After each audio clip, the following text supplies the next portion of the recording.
नमस्कार। आज की क्लास में हम कुमाऊं के इतिहास और प्रशासन की एक गहरी समझ लेंगे। जी। और हम ये देखेंगे कि कैसे कुमाऊं और नेपाल के बीच सदियों से गहरे संबंध रहे हैं, चाहे वो राजनीतिक हों, धार्मिक हों या फिर सांस्कृतिक। बिल्कुल। साथ ही हम चंद राजाओं के समय की प्रशासनिक व्यवस्था को भी विस्तार से समझेंगे।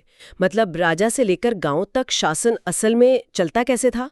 तो चलिए इस ज्ञानवर्धक सफर की शुरुआत करते हैं। हाँ, चलिए शुरू करते हैं। तो सबसे पहले कुमाऊं और नेपाल के बीच के वंश संबंधों यानी कि डायनास्टिक रिलेशंस को देखते हैं। ये संबंध बहुत पुराने हैं। मतलब ऐसा नहीं कि चंद राजाओं के समय ही शुरू हुए। नहीं, बिल्कुल नहीं। इसकी जड़ें तो मौर्य सम्राट अशोक के समय तक जाती हैं।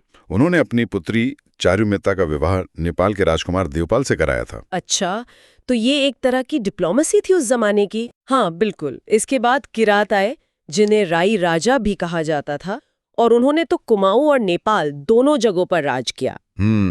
और फिर खस शासकों का दौर आया। उनके समय में खसकुरी भाषा का उदय हुआ, जिसका असर आज भी दिखता है। जी। इतिहास में एक और महत्वपूर्ण कड़ी है गुप्त लिच्छवी संबंध, जब चंद्रगुप्त ने लिच्छवी राजकुमारी कुमार देवी से विवाह किया था। और हर्षवर्धन ने भी नेपाल के राजा अंशुवर्मन के साथ काफी मैत्रीपूर्ण संबंध बनाए रखे थे। तो एक लंबी परंपरा रही है। बिल्कुल।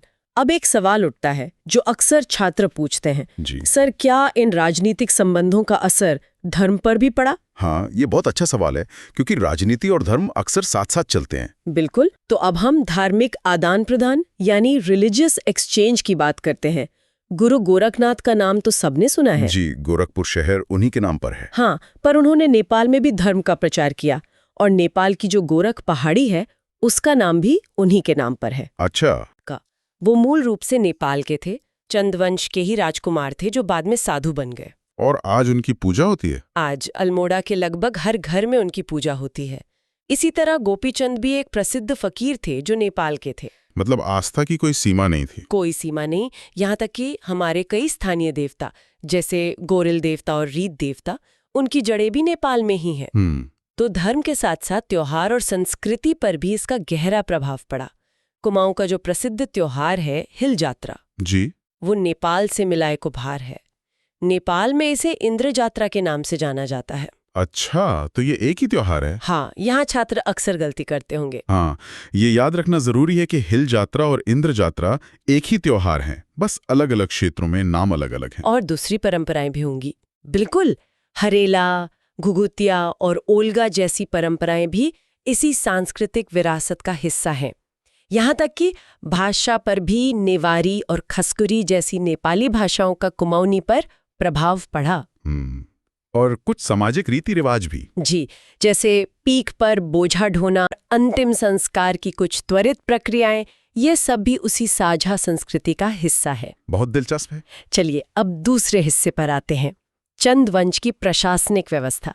इसको समझना भी बहुत जरूरी है। सबसे ऊपर कौन था? राजा। जाहिर है, राजा और उसकी सत्ता, the king and his authority. हाँ, राजा ही सुप्रीम जज था और प्रशासन का प्रमुख भी। राजा अपने नाम के अंत में देव की उपाधि लगाते थे। और ये शासन प्रणाली किस पर आधारित थी? शासन प्रणाली पंचायती राजतंत्र, मतलब पंचायती मोनार्की पर आधारित थी। सारी जमीन का मालिक राजा होता था। अच्छा, तो जमीन राजा की होती थी। और वो इसे अनुदान में भी देता होगा। हाँ, राजा जमीन अनुदान यानी लैंड ग्रांट्स भी देते थे। ये 3 तरह के होते थे। 3 तरह के? जी। पहला था गुंठ, ये मंदिरों को दी जाने वाली भूमि थी। दूसरा था संकल्प, जो किसी व्रत या संकल्प के आधार पर दी जाती थी। और तीसरा? तीसरा था रौत, ये वीरता के लिए पुरस्कार के रूप में दी जाने वाली भूमि थी। रौत। और एक रोचक तथ्य ये भी है कि पर्वतचंद और रतनचंद जैसे राजाओं ने अपने पिता के जीवित रहते हुए ही भूमि दान कर दी थी। अच्छा, अब राजा के लिए तो सब कुछ नहीं कर सकता था, उसकी मदद के लिए भी कोई टीम होती होगी? बिल्कुल। राजा की मदद के लिए केंद्रीय अधिकारी यानी सेंट्रल ऑफिशियल्स होते थे, जैसे बख्शी। बख्शी मतलब सेनापति, कमांडर ऑफ द आर्मी। सही। फिर होता था दीवान, ये प्रधानमंत्री की भूमिका जैसा था, और ये पद ज्यादातर जोशी वंश के पास होता था। शिवदेव जोशी और हरकदेव जोशी जैसे नाम काफी प्रसिद्ध हैं। बिल्कुल। फिर सलाह देने के लिए परामर्शदात्री यानी एडवाइजर्स होते थे। ये पद मेहरा और फर्त्याल वंश के लोग संभालते थे। और एक राज्य परिषद भी होती थी, है ना? हाँ, एक स्टेट काउंसिल भी होती थी जिसमें दीवान के अधीन मंत्री और सचिव होते थे जिनकी संख्या अधिकतम 10 होती थी। तो एक पूरा सिस्टम बना हुआ था। बिल्कुल। अब देखते हैं कि राज्य को बांटा कैसे गया था, जिसे हम प्रशासनिक पदानुक्रम या एडमिनिस्ट्रेटिव हायरार्की कहते हैं। जी। राज्य को मंडलों में बांटा गया था। ये मंडल या तो सामंतों के अधीन होते थे जो राजा को सालाना कर देते थे और ठकुर की उपाधि रखते थे, या फिर सीधे राजा के अधीन होते थे। सही। मंडलों को आगे देशों में विभाजित किया जाता था, जैसे तल्ला देश, मल्ला देश, खरक देश और पर्वत डोटी। देश के नीचे थी परगना व्यवस्था, परगना सिस्टम। ये सबसे छोटी प्रशासनिक इकाई थी, द स्मॉलेस्ट एडमिनिस्ट्रेटिव यूनिट। बिल्कुल, परगना सबसे छोटी प्रशासनिक इकाई थी और ये भी 2 प्रकार के थे। 2 प्रकार के परगने? हाँ, एक था नागरिक परगना जिसका अधिकारी सीकदार या सरीदार होता था, और दूसरा था सैनिक परगना जिसका अधिकारी बख्शी होता था। अच्छा, तो सिविल और मिलिट्री डिवीजन था एक तरह का। सही समझें। अब हम कुछ प्रमुख परगनों के नाम भी जान लेते हैं। जी। पहाड़ी परगनों में काली कुमाऊं, सोर, सौरा, फलदाकोट, पाली पछाऊ और कोटली शामिल थे। और तराई भाबर में? तराई भाबर में कुल 6 परगने थे। तुमसी, माल, बुक्साड़, मुंडिया, किलपुरी और छिंकी। ठीक है। परगनों को भी आगे विभाजित किया गया था, जिन्हें गढ़ या यूनिट्स कहते थे। इन उपविभाजनों के 2 नाम चलते थे। 2 नाम? हाँ, एक था पट्टी, ये शब्द काली कुमाऊं और माल में इस्तेमाल होता था, और दूसरा था गरखा जो सोर और सिरा में इस्तेमाल होता था। और गरखा के प्रशासक को क्या कहते थे? गरखा के प्रशासक को नेगी कहा जाता था। अच्छा, नेगी। अब ये समझना बहुत जरूरी है कि नेगी सिर्फ एक जाति नहीं बल्कि एक पद का नाम, एक पोस्ट थी, है ना? बिल्कुल सही कहा। ये एक बहुत महत्वपूर्ण अवधारणा है। उदाहरण के लिए सोर के नेगी शिरोमणि जोशी थे जो जाति से जोशी थे। अब सबसे निचले स्तर पर था ग्राम प्रशासन, यानी विलेज एडमिनिस्ट्रेशन। गांव का मुखिया। गांव के मुखिया को सयाना या बूढ़ा कहा जाता था। बूढ़ा शब्द काली कुमाऊं और जोहार में, जबकि सयाना पाली और सॉल्ट में इस्तेमाल होता था। और सयाना का काम क्या था? सयाना गांव के जज के रूप में भी काम करता था। छोटे मोटे झगड़े वही निपटाता था। और उसे बदले में क्या मिलता था? उन्हें पारिश्रमिक के रूप में दस्तूर यानी अनाज मिलता था। ठीक है। पदानुक्रम में सयाना के नीचे थोकदार होता था। एक दिलचस्प तथ्य ये है कि कल्याण चंद चतुर्थ के समय लच्छी गुसाई मनिराल 16 गांवों के सयाना थे। 16 गांव के? काफी प्रभावशाली। हाँ, अब गांव में राजस्व वसूलने के लिए भी अधिकारी होते थे। जाहिर है, टैक्स के बिना तो राज्य चलेगा नहीं। बिल्कुल। तो प्रधान गांव का मुख्य राजस्व संग्राहक था, और ये पद वंशानुगत मतलब हेरिडिटरी था। प्रधान के नीचे भी कोई होता था? हाँ, कोटल। ये प्रधान के अधीन काम करता था और लगान का हिसाब रखता था। फिर प्रहरी होता था, गांव का चौकीदार। और डाकिया? डाकिया राजा के लिए गल्ला चहाड़ा नाव का कर वसूलता था, जो उपज का 6ठा हिस्सा होता था। 1/6। जी। अब बात करते हैं न्याय और समाज की। Justice and social classification. न्याय प्रणाली में अदालत को पंचनवीसी या चारधान कहा जाता था। और मजिस्ट्रेट को? मजिस्ट्रेट को डंडे कहते थे, और जेल को सौरा कोट कहा जाता था, जहां राजा दीपचंद को भी कैद किया गया था। अच्छा। समाज भी कई समूहों में बटा था, जैसे 4 बूढ़ा जिसमें कार्की, बोरा, तड़ागी, चौधरी शामिल थे। और 5 थोक? 5 थोक में मेहरा, फरत्याल, देव, ढेके, खड़ियात थे। और एक समूह था पंच बिड़िया, जिसमें ब्राह्मणों के अलग अलग समूह थे। तो समाज काफी स्तरों में बटा हुआ था। बिल्कुल। अब भूस्वामित्व की बात करते हैं, लैंड टेन्योर सिस्टम। ये बहुत व्यवस्थित था। मतलब जमीन का मालिक कौन था? जो जमीन का मालिक होता था उसे थातवान कहते थे। और जो उस पे खेती करते थे? वो थे काश्तकार। इनमें भी 2 तरह के लोग थे। एक थे खायकर, जो अनाज और नकद दोनों में टैक्स देते थे। और दूसरे थे सिरीतान। ये वो काश्तकार थे जो केवल नकद टैक्स, जिसे सिरीती कहते थे, देते थे। तो थातवान एक तरह से जमींदार हो गया। हाँ। और खाईकर और सिरीतान उसके काश्तकार। बिल्कुल। और इसके अलावा गुंठ या विष्णु प्रीति मंदिरों को दान की गई भूमि थी, और राउत वीरता के लिए इनाम में दी गई भूमि थी। लेकिन समाज में एक तबका ऐसा भी था जिसके पास अपनी आजादी भी नहीं थी। हाँ, दास प्रथा भी उस समय मौजूद थी। यहाँ भी दो तरह के दास थे। दो तरह के। एक थे कैनी, ये कृषि दास थे जिन्हें भूदास भी कहते थे।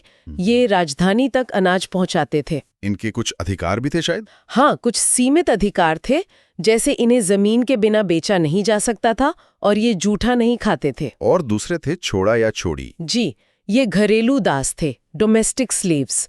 इनकी हालत ज्यादा खराब थी। ये जूठा खा सकते थे और इन्हें कभी भी बेचा जा सकता था। अब मापतौल की भी अपनी इकाइयां थीं। भूमि की इकाइयां थीं नाली, जूलिया, अधाली और बिशा। बिशा मतलब लगभग 1 एकड़। हाँ, 20 नाली, लगभग 1 एकड़।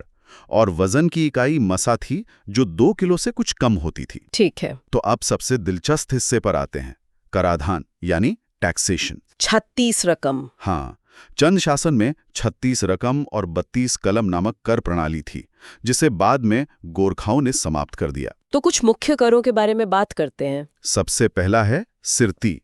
ये व्यापारियों से लिया जाने वाला नकद टैक्स था। सिरतान शब्द यहीं से निकला है। हाँ।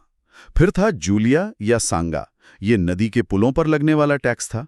कनक, जो शोका व्यापारियों से सोने की धूल पर लिया जाता था। और बुनकरों पर भी एक टैक्स था। हाँ, टांड। ये सूती कपड़े के बुनकरों पर लगता था। और सेना के लिए भी कुछ कर थे? बिल्कुल। सैन्य और उत्पादन पर भी कर थे, जैसे मांगा, ये युद्ध के समय वसूला जाता था। कटक सेना के रखरखाव के लिए था। और खेनी, कपलिनी, वो कुली बेगार या जबरन श्रम पर कर था। भाग, जो घराटों यानी पानी की चक्कियों पर लगता था। और मिझारी, जो मजदूरों से वसूला जाता था। मतलब हर चीज पर टैक्स था। हर चीज पर। प्रशासनिक और आधिकारिक कर भी थे, जैसे सीकदार नेगी, ये परगना अधिकारी के लिए कर था। और कमिंचारी या सयानचारी, ये सयाना यानी ग्राम प्रधान के लिए कर था। फिर रंतगली या साहुल, लेखक के लिए कर। न्यावाली, न्याय पाने के लिए चुकाया जाने वाला कर। न्याय पाने के लिए भी टैक्स? जी। और हिल्यानी अधूल, बारिश के मौसम में सड़क की मरम्मत के लिए कर। अब एक सवाल है जो सुनकर शायद यकीन न हो, क्या ये सच है कि राजा के जानवरों पर भी टैक्स लगता था? हाँ, ये बिल्कुल सच है। सामाजिक और सामयिक कर बहुत अनोखे थे। जैसे? कुकुरयालो, राजा के कुत्तों के लिए कर। क्या बात है। घोड़यालो, राजा के घोड़ों के लिए कर। बजनिया, राजा के नर्तकों और संगीतकारों के लिए कर। कमाल है। राखिया, जो रक्षाबंधन या जनेऊ के दौरान वसूला जाता था। मौ, जो हर परिवार पर लगता था। और भेंट, जो राजा या राजकुमारों के लिए उपहार होता था। अंत में हम वास्तुकला और प्रतीकों पर एक नजर डालते हैं। राज्य का प्रतीक क्या था? राज्य का प्रतीक गाय थी। हालांकि ज्ञानचंद के समय में ये गरुड़ हो गया था। और मंदिर? चंदों ने कई मंदिर बनवाए, जैसे बैजनाथ में लक्ष्मी नारायण मंदिर। बागेश्वर के बागनाथ मंदिर का जीर्णोद्धार लक्ष्मी चंद ने 1602 ईस्वी में करवाया। मड़ का सूर्य मंदिर भी है, जिसमें 7 घोड़ों की मूर्ति है। जी। और नकुलेश्वर मंदिर, जिसमें बुद्ध की मूर्ति है। और किलों की बात करें तो अल्मोड़ा में लालगढ़ी किला, जिसे फोर्ट मोयरा भी कहते हैं, वो कल्याणचंद ने 1563 ईस्वी में बनवाया था। अल्मोड़ा, जो उनकी बाद में राजधानी बनी, वहां उनके सबसे जरूरी किले हैं, जैसे लाल मंडी किला। लाल मंडी किला? जी। इसे कल्याणचंद ने 1563 ईस्वी में बनवाया था। ये अल्मोड़ा में है। और इसके अलावा? इसके अलावा है खगमरा किला। इसका निर्माण राजा भीष्मचंद ने करवाया था। और तीसरा है मल्ला महल किला, जिसे रुद्रचंद ने बनवाया। ये तीनों अल्मोड़ा में हैं। ठीक है, तो ये तो अल्मोड़ा की बात हुई, लेकिन उनकी पहली राजधानी तो चंपावत थी। बिल्कुल। तो अब अल्मोड़ा से चंपावत की ओर चलते हैं। चंपावत में सबसे पहला और सबसे जरूरी किला है राजबुंगा किला। राजबुंगा? ये तो संस्थापक नहीं बनवाया होगा। एकदम सही। इसे चंदवंश के संस्थापक सोमचंद ने ही बनवाया था, और यही उनकी पहली राजधानी भी थी। चंपावत में और भी किले हैं, है ना? जैसे बाणासुर का किला? हाँ, बाणासुर का किला। लेकिन इसका एक स्थानीय नाम भी है, जो बहुत दिलचस्प है। अच्छा, क्या नाम है? उसे मारकोट कहते हैं। मारकोट। मारकोट। तो क्या ये स्थानीय नाम याद रखना जरूरी है, मतलब एग्जाम्स के लिहाज से? हाँ, ये बहुत अच्छा सवाल है। देखिए, प्रतियोगी परीक्षाओं में, कॉम्पिटिटिव एग्जाम्स में अक्सर सीधी जानकारी के बजाय ऐसे ही स्थानीय नाम पूछ लिए जाते हैं। अच्छा। तो मारकोट जरूर याद रखें, बाणासुर किले का स्थानीय नाम। ठीक है। और चंपावत में गोला चौड़ और मुगलगढ़ी भी हैं। जी, गोला चौड़ जिसे राजा गोरिल ने बनवाया था और मुगलगढ़ी, ये सब चंपावत की ऐतिहासिक धरोहर हैं। तो ये तो कुमाऊं के मुख्य किले हो गए। हाँ लेकिन क्या इनके अलावा भी कोई किले थे?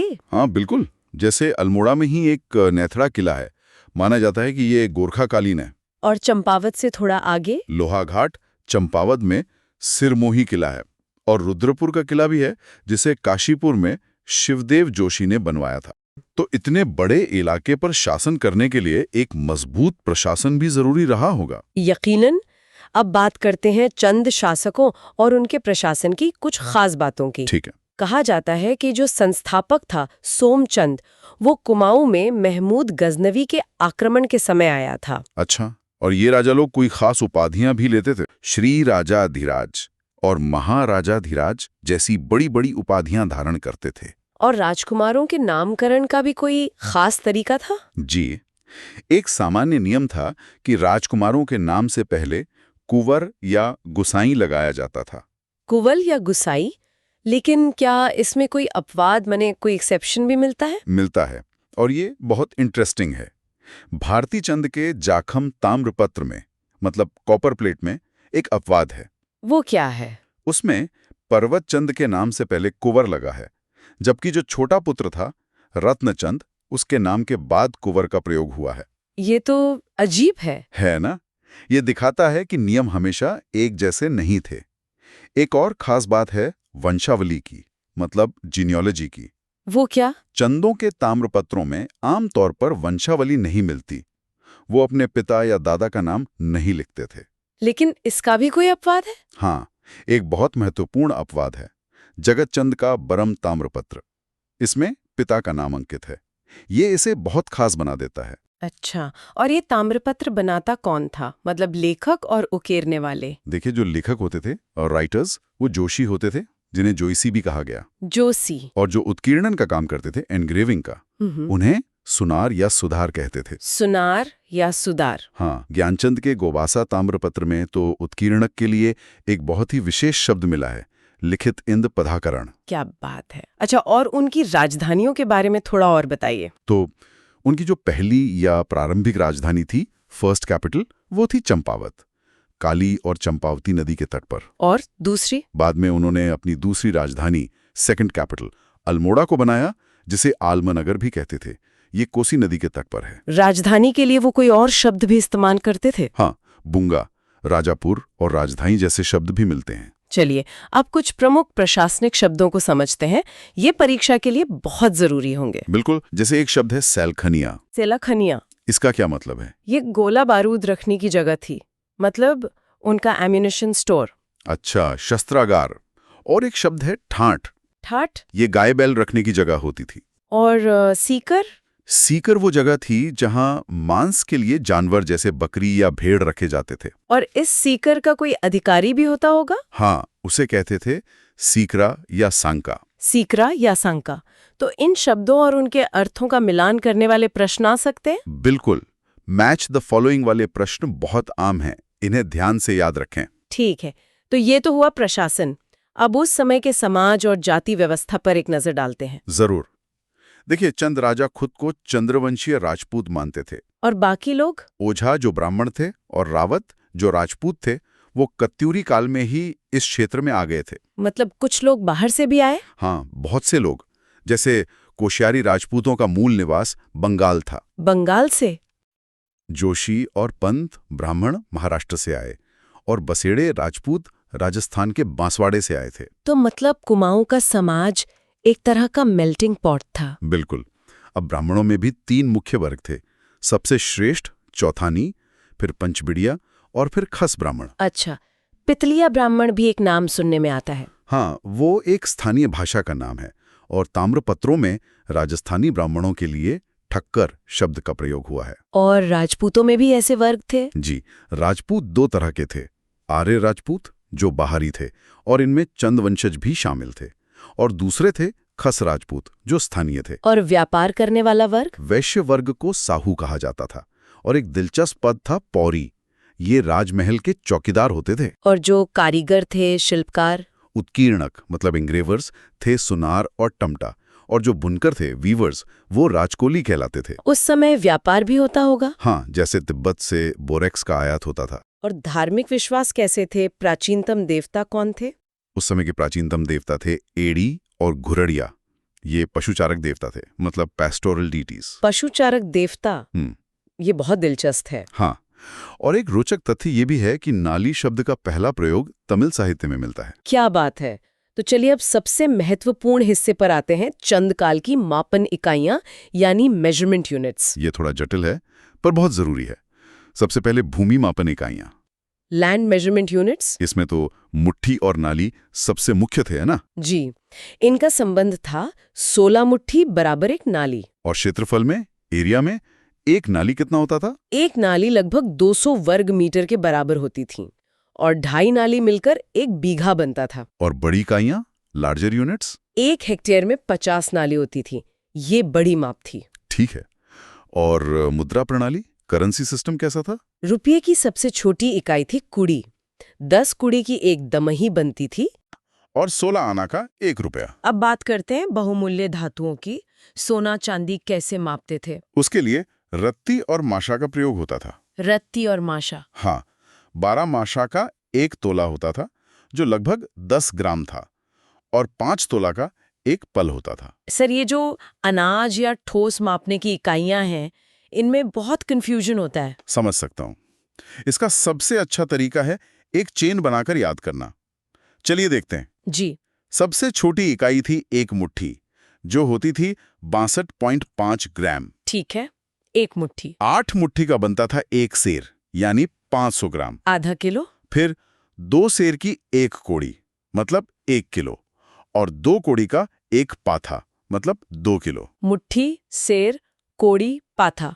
ठीक है, ये चेन समझ आ गई। हाँ, अब इससे बड़ी इकाइयां। 8 पाथा की एक दाल बनती थी, जो 16 किलो की होती थी। 16 किलो? और 20 पाथा का 1 मण होता था, यानी 40 किलो, और 2 दाल का 1 दूण, जो 32 किलो था। मण 40 किलो और दूण 32 किलो, ये याद रखना जरूरी है। बहुत जरूरी। और सबसे बड़ी इकाई थी खार। 20 दूण का 1 खार होता था। 20 दूण, ये कितना हुआ किलो में? ये हुआ 640 किलो। ये बहुत बड़ी इकाई थी। 640 किलो, वाकई। तो खास तौर पे मण, दूण और खार का मान किलोग्राम में याद रखना जरूरी है, क्योंकि इससे सीधे प्रश्न बन सकते हैं। बिल्कुल। तो आज हमने चंद वंश के किलों से लेकर उनके सामाजिक ढांचे, प्रशासनिक शब्दावली और उनकी बेहद विस्तृत मापन प्रणालियों को समझा। और ये सोचने वाली बात है कि उस समय बिना आधुनिक तकनीक के उन्होंने भूमि, अनाज और कीमती धातुओं के लिए इतनी सटीक और मल्टीलेयर्ड व्यवस्था कैसे विकसित की होगी। ये उनकी प्रशासनिक कुशलता को दिखाता है। ये वाकई में सोचने पर मजबूर करता है। हाँ, ये एक ऐसी व्यवस्था थी जो उस समाज की हर जरूरत को पूरा करती थी, एक मुट्ठी अनाज से लेकर 640 किलो के खार तक। अगर आपको ये क्लास अच्छी लगी हो तो हमारे चैनल को लाइक, शेयर और सब्सक्राइब करना ना भूलें, और अधिक जानकारी और नोट्स के लिए हमारे टेलीग्राम चैनल को भी ज्वाइन करें। धन्यवाद।